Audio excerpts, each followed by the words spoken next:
Hello, I'm Dhruti Shah, and this is my podcast, Have You Thought About? I'm a writer who loves to find out about what passions people are pursuing, especially if they manage to blend together skills in unusual ways. In each edition, I'm going to chat with someone I find particularly interesting and who's managed to fit things together in their life or profession that you might not always think of as an obvious match. You're about to hear me chatting with Shayla Lawson, poet, performance artist, and the author of decolonial memoir, How to Live Free in a Dangerous World.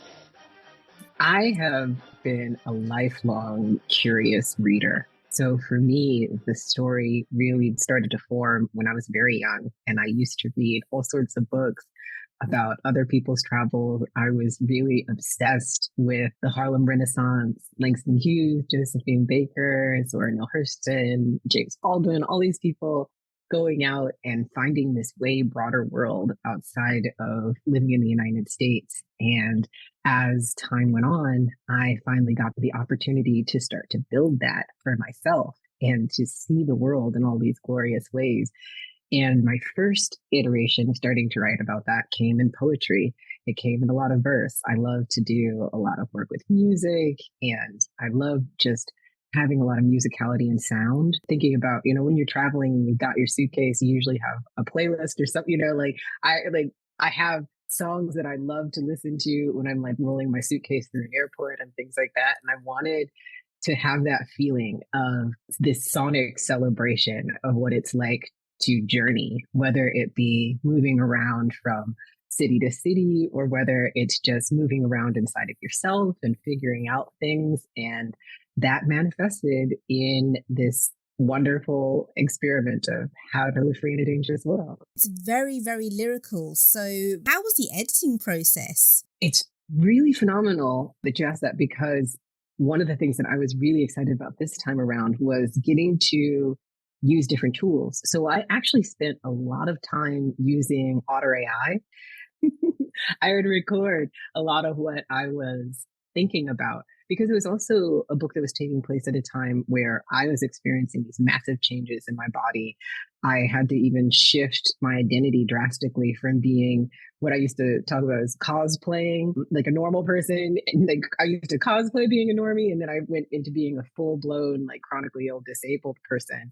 And in that process, it meant that I was spending a lot of time revisiting how I approached my writing process. So I was used to my art coming through my fingers. And now I really had to rely on my voice and be able to just sit and close my eyes and tell myself these stories and immerse myself in that world. And it really helped to build this sonic resonance in the pieces, because it's this very refined version of if I was just doing almost like long form spoken word, almost like if you think about the Iliad or the Odyssey, where they were these poems that were just meant to be recited. That's basically how the book got written. It's this really long form journey that I mostly just recorded while I was sick in bed.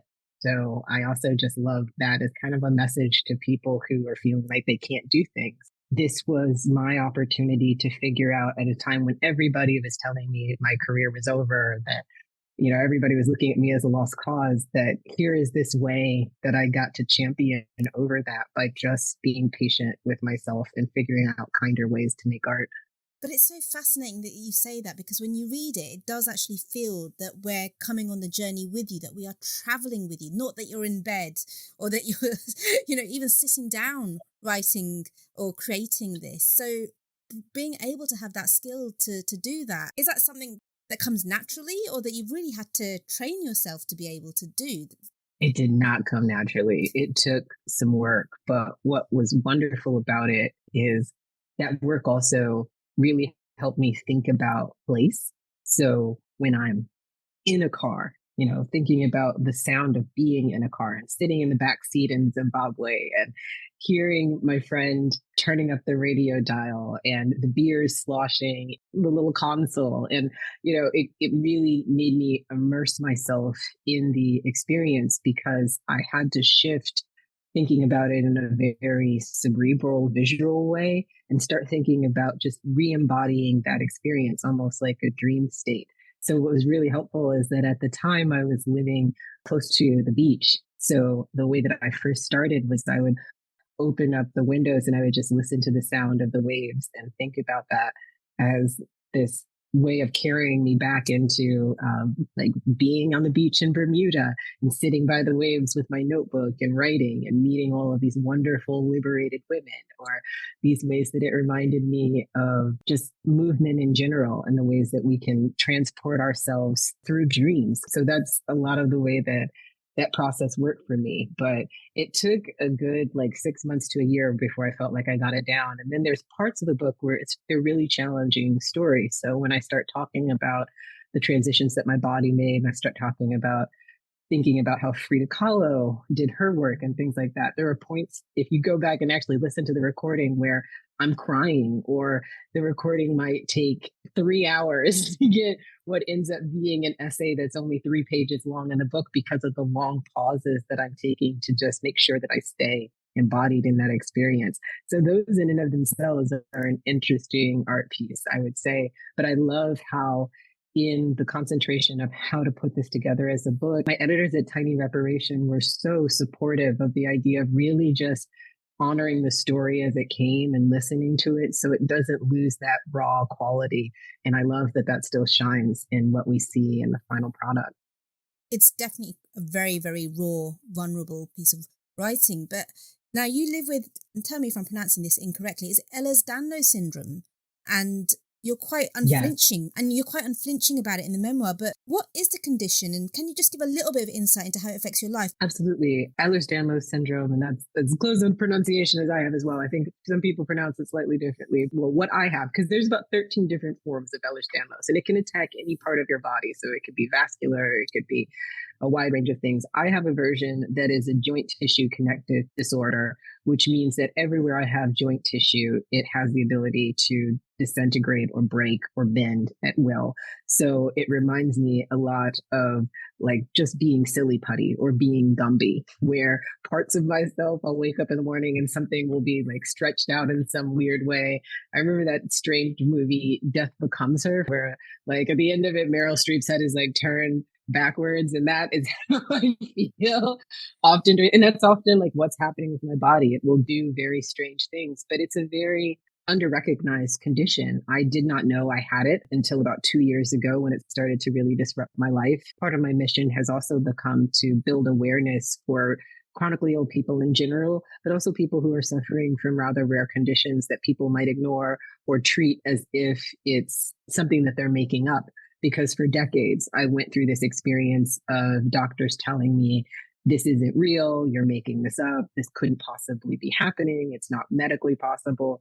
A lot of my travels as well were focused on me looking for alternative means to start dealing with it. So when I was losing my legs, I decided to go to Bermuda to see if I could work with some holistic practitioners to try and rebuild my body. And doing that kind of work also helped me build out this meditative practice that then once I finally found doctors who knew what I was going through, they noticed that a lot of the tools that they teach people I had already learned by just searching the globe for more holistic answers.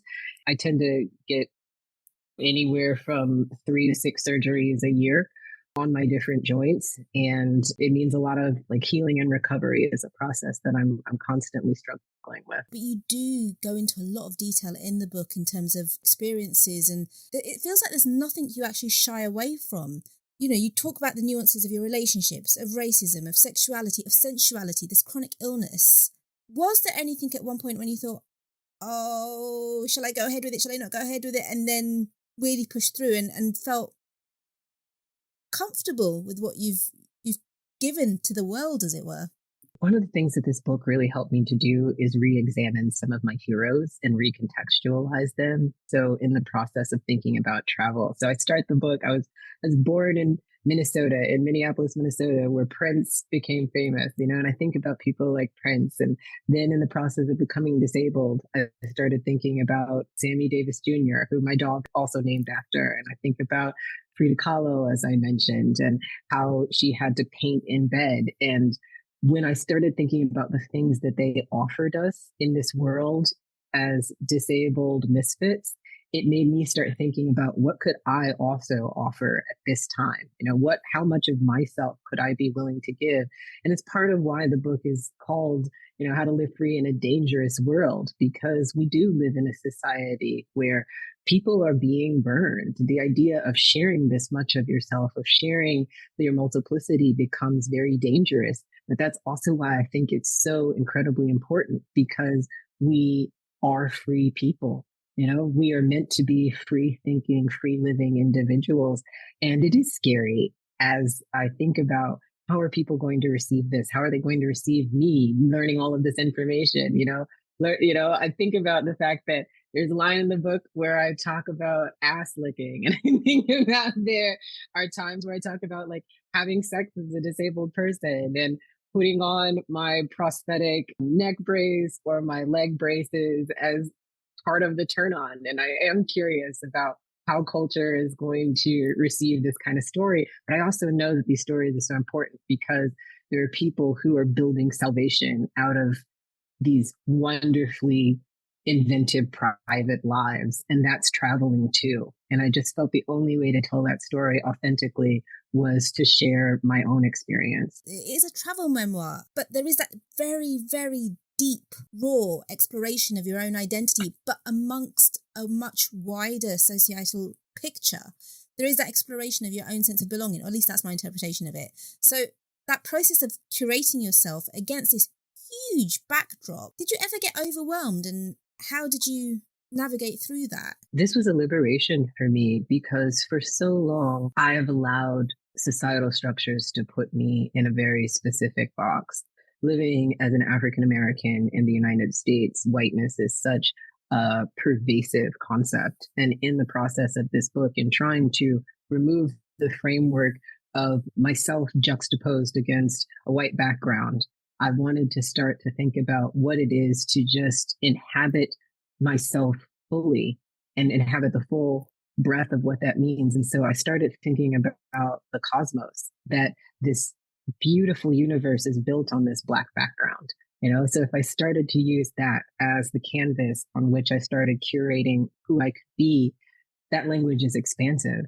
And the more that I can share that with people, the more that we can also start to remove ourselves from the frame of who we're supposed to be and think about who we are genuinely on the inside. It's one of the things that motivated me to transition my pronouns, because for so long I just associated pronoun usage with how people received my external body. But then when I started thinking about how Malcolm X used the X as a transition from Malcolm Little into the name that he took on when he became a full member of the Muslim community, that it's a transition phase for me as well. It's a spiritual state of the transitory where I'm also accepting the internal balance, where I'm accepting my ancestral heritage, where I'm just starting to think way bigger about what it means to have a body and stop letting people cram the entirety of who I am and how I feel into a space that makes them comfortable. That's a revolutionary task that I'm really ready to take on. I think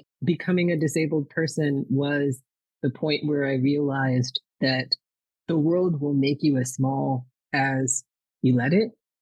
And I have a big vision for how I want to live in this world. And I just want to share that in as many ways as possible. Even, to the detriment of what might be social graces. We shall see. I don't know. I'm not sure about that. Like, there's no such thing as social graces. But there's some. Thank you. Needless. Like, do what you need to do. But there is that evolving as you move through the book, through the journey that you're on, and as I keep going back to that rawness of it. But how did you make sure, or how are you making sure that you are keeping a sense of self and not everything is being given to the reader, to the world, that Shayla is still Shayla for Shayla's sake, not for wherever the reader will make Shayla to be? Thank you. That's a wonderful question. I've cultivated such a beautiful stationary world that is full of art and love and support and having that quietness around me gives me all of this creative energy to share with other people. And my great hope is that this book will be the catalyst for me to continue to live in that way, where I can build a structure of support around myself, very much like what I talk about in the chapter on liberation, where having this community of people where we forage together and we conspire together and we support each other in making art and having visions. Like that is a world that travel has allowed me to build. I've been able to find my people. And now I get to share a little bit of who they are as well with the world. So since I have that at my back, I also, have my furry minion, Sammy Davis Jr., at my back at all times. So I have a world in which like there is so much love and support that I feel ready to share this much. I'm going to pick up on that. Like, it does feel like you've got a collective that we're bringing people along with us. And it's like, oh, I know some of these characters now. And what really stood out is that you're willing to have uncomfortable conversations with people that you are coming across or have had close relationships with. And you're then taking that insight and helping the reader to figure out, I guess, their own place in the conversations that they're having. With what you've included in the book, was there a degree of poetic license, or is it all very, very factually based? There's a line in one of the opening paragraphs that says something to the effect of everything here is true and what's not is even more truthful. And I think that is definitely the spirit of the book. It's very authentic. It's definitely creative nonfiction. It's actually not really heavy on the creative part outside of the lyrical, but there are definitely places where I have to push and pull for the sake of protection, of narrative tension, all those different things, but definitely while keeping the integrity of the experiences and the people that I've gotten the opportunity to share space with. Because we are at a time in which there's so much more cross-cultural intimacy that being able to see what it looks like to be able to have some of these private conversations on paper, I think will be just so useful to those of us who are part of this global village, which really is everyone. It's everyone who wants to participate in that kind of living. And when you start living that way, when you start involving yourself in this cross-cultural inheritance, you have to kind of rub up against each other uncomfortably. You have to start asking and challenging the ways that certain people view the world in order to better understand how we meet. Sometimes it's so easy to just throw ourselves into the algorithm of what makes us entirely comfortable. But travel is really about going beyond that. It's not the Instagram shot, like perfectly curated. It's sitting down and having these cups of coffee with people who have completely different viewpoints, different ages, entirely different mindsets, and then seeing what of that you can start to integrate into what you know and how it makes you new. I remember reading it, and it took me a little while to process, if I'm perfectly frank with you. It's one of those books where each chapter I had to put it down. It was like, oh, my brain hurts. Like, I have to really sit there and think about what you've put there. And actually, I would go away and then I'd talk to some of my friends. But I was like, oh, just read this memoir. And, we've got to be careful about the way we talk to people. There was one particular incident where there was a DVD player, and it was like the privilege of having a DVD player, which I hadn't ever had to think about. Mm-hmm. It is a privilege, having certain access to technology. It is a privilege. But as you were writing it, did you think that was going to be the case? Were you writing it for you? I've been a professor and educator for the past 20 years. So I've had the wonderful privilege of getting to have so many conversations with people of multiple generations, both higher and lower than me. And specifically, when I think about this book, I think of it as a survival guide for Gen Z. I think of it and I think about the difficult conversations we've had in the classroom, the way that they've made me challenge my conception of personhood, the ways that they are challenging us to examine some of the ways that we use language and the things that we take for granted. And I wanted to provide them a text that said, I heard you. I was listening. And here are the hard knock lessons that I've had to learn when it comes to my own privilege and my own arrogance and the ways that I might think of myself.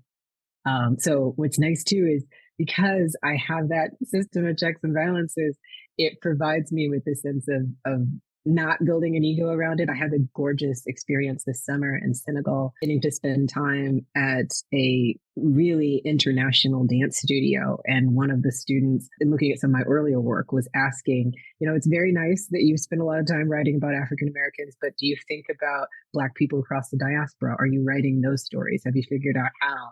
And it's just really wonderful to be able to answer this young person and say, yes, I have heard you. I am listening. And now I have done that. And I'm doing it from the experience of being, in many cases, like the ugly American, the person who is like imputing their class differences and their ideas into these international situations. And then seeing how I come out better for understanding culture differently than the way that it has been designed to make me think that I'm at the top and everything else is a product of that. It's one of the reasons why that chapter in which I talk about the DVD player matters to me so much, because I had, using it in a very, very different context, the wonderful privilege of getting to work at a refugee center and just seeing how, in the context of being in the Netherlands, I was a foreigner. I was a dark skinned foreigner. So I was dealing with all sorts of prejudice on my own end. But then looking at people who had all of the features of being my family members, but who were in a state of crisis, who were living in these asylum centers with very few resources, coming from incredible backgrounds. So, the same woman who couldn't have afforded a DVD player because she was a refugee in this particular context had come out of a family where her father was a political journalist, and she had to watch him be burned because of the things that he was sharing that the government didn't want him to share, and then to come into this context and be a person saying, oh, if only you had a DVD player, without even thinking about the whole of her story and how she ended up in the situation that she did. I really wanted us to be able to start re-examining the saviorism that we associate with borders and the idea that one border over another keeps us safe, and really realize that we are a very advanced civilization and that is not a hierarchy that is devoted to a few cities or a few states or a few nations. We are very intellectual and vast people. And it's really important for us to be thinking about immersing ourselves in those stories differently as we meet each other face to face. Pretty intense. One thing that I wanted to go to was, it strikes really nicely that balance between the more difficult stories and also embracing and celebrating yourself and celebrating your heritage and your future. And one thing that came out, because this is a have you thought about and what makes you you, this passion for hula hooping. Yes, it's wild because now I'm fairly crippled, so I actually use a walker and different devices to get around. But I even notice now, so the hula hooping actually, it fits into that in a lot of ways, in that the flip side of Ehlers-Danlos syndrome in like its superhero context is that I've always had very hypermobile joints. So I was an amateur circus arts performer for a while, and finding these really grounding creative activities became a huge part of my identity. So dancing within the frame of a hoop, becoming like this really advanced hula hooper, was one of my favorite things. And I still love to take it out every now and then, and even just to think about like having that circular, root chakra grounding happening and what it means to hold yourself in place in that part of your body is still something that I really work with internally, even though I'm so much more sedentary. But yeah, hula hooping just changed my world in so many ways because it opened me up to thinking about, in the corniest way, like, how do I attune myself to the rhythm of life? How do I keep this thing in balance? And I'd never thought about that hula hooping as a little kid. I just always looked at it as like, oh, this is something I can't do. I'm just not good at. But it's because I was listening to the wrong things. And I love thinking about that when it comes to any talent that you want to take on, any bit of creativity. Like, is it that you're bad at it? Or is it that your model of what good is, or your model of like what listening is, has to change so that it fits you. And hula hooping taught me that a lot. Plus, I got to beat a sex worker in a hula hooping contest in Jamaica, which is an amazing thing to be able to say. And on that note, that is the inspiring Shayla Lawson, who brings both vulnerability and power to everything that they do. Do you have an interdisciplinary life? Because I would love to hear from you, and maybe we can chat on this podcast that goes with my newsletter, which is called Have You Thought About, and can be found via www.dritishah.com. Please join me next time for a fascinating conversation with another guest who likes to mix up lots of things in their life. Do listen to past episodes and rate and review the podcast if you've enjoyed it. And thank you to Rian Shah for the music.